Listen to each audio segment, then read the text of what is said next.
नमस्कार दोस्तों, स्वागत है आपका आपके अपने YouTube चैनल अनवित शिक्षा में। आज हम करने वाले हैं क्लास 12 अभिव्यक्ति और माध्यम टर्म 2 का आपका 4th टॉपिक नए और अप्रत्याशित विषयों पर लेखन।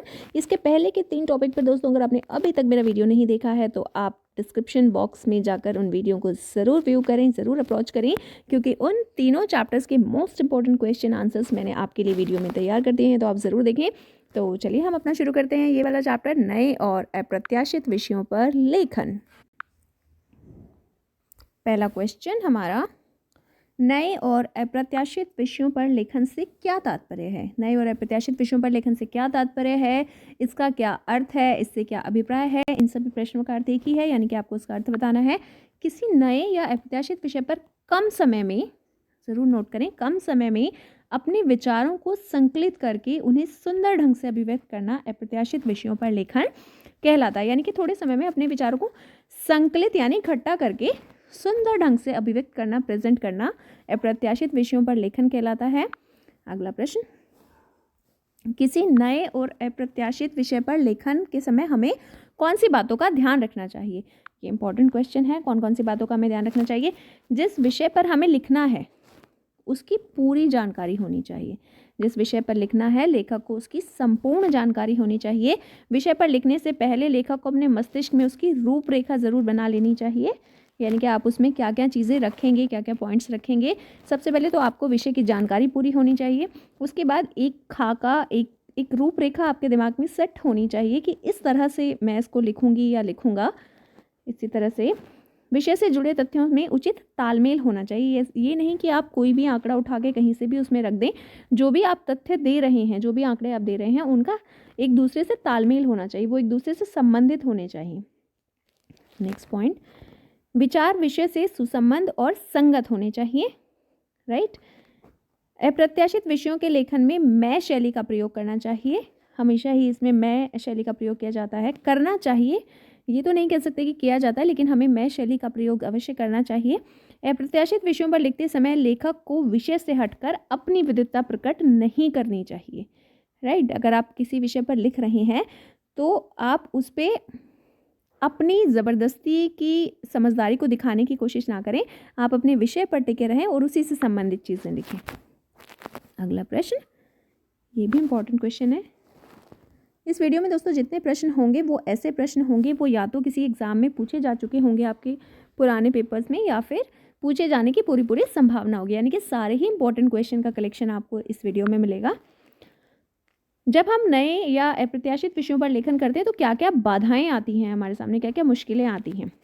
पहली, सामान्य रूप से लेखक आत्मनिर्भर होकर अपने विचारों को लिखित रूप देने का अभ्यास नहीं करता। राइट। जब हम कुछ लिखते हैं तो हम अपने आप आत्मनिर्भर होकर, यानी अपने आप अपनी चीज़ों को लिखने का अभ्यास नहीं करते, बल्कि हम उसे तुरंत गूगल से या इधर उधर से कहीं से ढूंढने की कोशिश करते हैं। लेखक में मौलिक प्रयास और अभ्यास करने की प्रवृत्ति का अभाव होता है। मौलिक प्रयास यानी अपनी खुद की रचना, अपनी खुद के तथ्य, अपनी खुद की चीज़ें हम लिखने की कोशिश नहीं करते। सब कुछ हम इधर उधर से इकट्ठा करके लिखने की कोशिश करते हैं। इधर उधर से जो पहले से ही गूगल पर या इधर उधर अवेलेबल है हम उसे ढूंढने की कोशिश करते हैं। हम ये कोशिश ही नहीं करते कि हम अपनी मौलिकता को दिखाएं या हम ओरिजिनल चीज़ को लिखें। लेखक के पास विषय से संबंधित सामग्री और तथ्यों का अभाव होता है। लेखक की चिंतन शक्ति मंद पड़ जाती है। लेखक के बौद्धिक विकास के अभाव में विचारों की कमी हो जाती है। अप्रत्याशित विषयों पर लेखन करते समय कई बार हमारे पास शब्दकोश की भी कमी होती है। राइट। कई बार विचारों की कमी होती है, कई बार शब्दकोश की कमी होती है, कई बार हमारी जो चिंतन शक्ति यानी जो सोचने की क्षमता है वो कमज़ोर पड़ जाती है। अगला क्वेश्चन, नए और अप्रत्याशित विषयों पर लेखन को कैसे सरल बनाया जा सकता है। कैसे सरल बना सकते हैं। किसी भी विषय पर लिखने से पूर्व मन में उस विषय से संबंधित उठने वाले विचारों को एक रूपरेखा प्रदान करें। उसके पश्चात ही शानदार ढंग से अपने विषय की शुरुआत करें। यानी कि सबसे पहले आप सोच लें, अच्छी तरह एक रूपरेखा बना लें कि आप किस तरह से शुरू करेंगे। विषय को आरंभ करने के साथ ही उस विषय को किस प्रकार आगे बढ़ाया जाएगा ये भी मस्तिष्क में पहले से होना चाहिए। यानी कि लिखना तो शुरू कर दिया, लेकिन उसके बाद उसे आगे मैं कैसे बढ़ाऊंगी या मैं उसे आगे कैसे ले जाऊंगा, इसकी एक रूपरेखा, इसका एक खाका हमारे मस्तिष्क में पहले से ही होना चाहिए। जिस विषय पर लिखा जा रहा है उस विषय से जुड़े अन्य तथ्यों की जानकारी होना भी हमें बहुत ज़रूरी है। सुसंबद्धता किसी भी लेखन का बुनियादी तत्व होता है। सुसंबद्धता से मतलब है कि आप एक तथ्य जो दे रहे हैं या आप जितने भी तथ्य, जितने भी बातें अपने लेखन में प्रेजेंट कर रहे हैं, वो सारी एक दूसरे से कोरिलेट होनी चाहिए, उनका एक दूसरे से संबंध होना चाहिए। ऐसा नहीं कि आप एक एग्जाम्पल कहीं से उठा के दे रहे हैं, एक एग्जाम्पल किसी चीज़ का कहीं से उठा रहे हैं, लेकिन उनका एक दूसरे से कोई लिंक ना हो। चीज़ें एक दूसरे से रिलेट होनी चाहिए। सुसंबद्धता के साथ साथ विषय से जुड़ी बातों का सुसंगत होना भी ज़रूरी है। किसी भी विषय पर लिखते हुए दो बातों का आपस में जुड़े होने के साथ साथ उनमें तालमेल होना भी आवश्यक है। नए और अप्रत्याशित विषयों के लेखन में आत्मपरक मैं शैली का प्रयोग किया जा सकता है। यद्यपि निबंधों और अन्य आलेखों में मैं शैली का प्रयोग लगभग वर्जित होता है, किंतु नए विषय पर लेखन में मैं शैली का प्रयोग किया जा सकता है। लेखक के विचारों और उसके व्यक्तित्व की इससे हमें झलक प्राप्त होती है कि लेखक के विचार किस तरह के। अगला प्रश्न, पारंपरिक और अप्रत्याशित विषयों में क्या अंतर है? क्या अंतर है देख लेते हैं। पारंपरिक विषय वो विषय होते हैं जो किसी मुद्दे, विचार, घटना आदि से जुड़े हुए होते हैं और अधिकतर सामाजिक और राजनीतिक विषय आते हैं इसमें। पारंपरिक विषयों में अधिकतर सामाजिक और राजनीतिक और इस तरह के विषय जो किसी मुद्दे से, किसी विचार से या किसी घटना से जुड़े होते हैं। इसमें आप अपनी व्यक्तिगत राय को उतनी तवज्जो न देकर सामूहिक विचार पर जोर देते हैं, जबकि अप्रत्याशित विषयों में लेखन में आपके अपने निजी विचार होते हैं। तो पारंपरिक और अप्रत्याशित विषयों में क्या अंतर है कि जो हमारे पारंपरिक विषय होते हैं वो या तो अधिकतर सामाजिक होते हैं या सामाजिक और राजनीतिक होते हैं, इस तरह के विषय अधिकतर।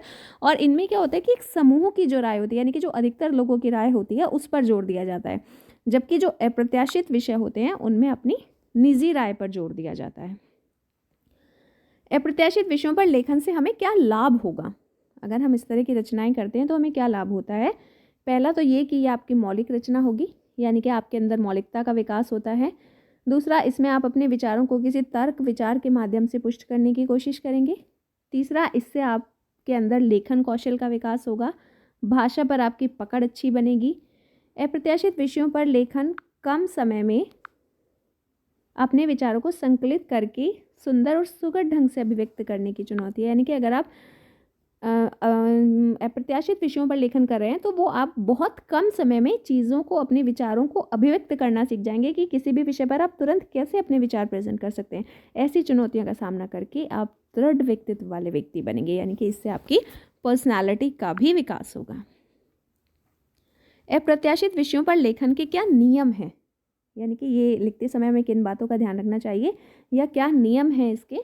सबसे पहले इसमें आप मैं शैली का प्रयोग कर सकते हैं। विविध कोणों से विषय पर विचार कर लें, यानी कि सारे एंगल से आप समझ लें अपने विषय को, उसके बाद ही उस पर लिखना शुरू करें। विवरण और विवेचन सुसंबद्ध और सुसंगत होना चाहिए। सुसंबद्धता और सुसंगतता की हम पीछे बात कर चुके हैं, यानी कि जो आपके एग्जाम्पल हैं, जो आपके आंकड़े हैं, तथ्य हैं, वो एक दूसरे से संबंधित होने चाहिए। भाषाई शुद्धता होनी चाहिए, मौलिकता और रचनात्मकता होनी चाहिए। अपने मन की बात अपने ढंग से लिखें, प्रभावी भाषा और प्रवाह को बनाएं। राइट। रटंत से क्या अभिप्राय है? इस चैप्टर में दोस्तों ये भी 2 नंबर में कभी कभी पूछा जाता है कि रटने का क्या अभिप्राय है या रटंत क्या होता है, रटंत किसे कहते हैं या रटना क्या होता है? किसी दूसरे व्यक्ति द्वारा तैयार की गई पठनीय सामग्री को जो का तो याद करना और उसे दूसरों के सामने प्रस्तुत करना रटंत कहलाता है। यानी कि जो आप रटते हैं, किसी दूसरे व्यक्ति के द्वारा तैयार, क्या करते हैं आप, आपकी जो किताबें हैं वो किसी और के द्वारा तैयार की गई हैं, तो आप उसे जो का तो याद कर लेते हैं और दूसरों के सामने, अपने टीचर के सामने प्रेजेंट कर देते हैं, तो हम इसे रटना कहते हैं।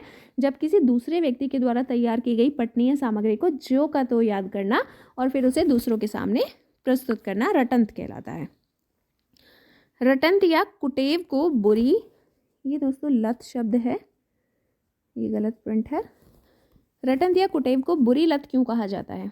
रटंत को बुरी लत इसलिए कहते हैं क्योंकि जिस विद्यार्थी या व्यक्ति को ये लत लग जाती है, कौन सी लत? चीज़ों को रटने की, उसके भावों की मौलिकता खत्म हो जाती है। यानी कि वो व्यक्ति अपने आप नहीं सोच पाता, अपने आप अपने विचारों को अभिव्यक्त नहीं कर पाता, उसे हर चीज़ में सिर्फ रटने की आदत पड़ जाती है। इसके साथ साथ उसकी चिंतन शक्ति क्षीण हो जाती है क्योंकि वो सोचता ही नहीं, सोचने की कोशिश ही नहीं करता। वह किसी विषय को अपने तरीके से सोचने की क्षमता को खो देता है। वह सदैव दूसरों के लिखे पर आश्रित हो जाता है, इसलिए ये एक बुरी लत है। दोस्तों ये हैं कुछ ऐसे उदाहरण जो आप नए और अप्रत्याशित जो विषय हैं वो किस तरह के हो सकते हैं, ये इसके उदाहरण हैं। क्या क्या विषय हम इसमें ले सकते हैं? अगर मैं पंछी होता या काश मैं उड़ पाता। बाढ़ या बाढ़ के बाद का मंजर अथवा बाढ़ की एक भयानक रात। नारी अब तू ही नारायणी या भारत की बदलती नारी। बारिश का वो सुहावना दिन या बारिश में भीगता बचपन। चांदनी रात और मैं या चांद के साथ गपशप। कितना खूबसूरत विषय है। मेरी पहली यात्रा अथवा पहली पिकनिक। माँ, मैं भी दुनिया में आना चाहती हूँ अथवा बेटी पढ़ेगी तो 2 घर संवारेगी। वन तुम हो तो हम हैं अथवा पेड़ ही हमारे प्राण हैं। मेरी बचपन वाली दीपावली अथवा मेरे प्रिय शिक्षक की विदाई। यातायात चालान सब पर भारी अथवा पढ़ लिख कर भी बेरोजगार। भारत के अंतरिक्ष की ओर बढ़ते कदम। दोस्तों, ये है आपका अपना चैनल रणवी शिक्षा। लाइक करें, शेयर करें और सब्सक्राइब तो ज़रूर करें ताकि इसी तरह का स्टडी मटेरियल, इसी तरह के नोट्स ना सिर्फ हिंदी के लिए बल्कि आपके दूसरे सब्जेक्ट के लिए भी आपको टाइम टू टाइम मिलते रहें। और अगर वीडियो पसंद आया है तो अपने दोस्तों के साथ, साथियों के साथ, क्लासमेट्स के साथ इसे ज़रूर शेयर करें। Thank you.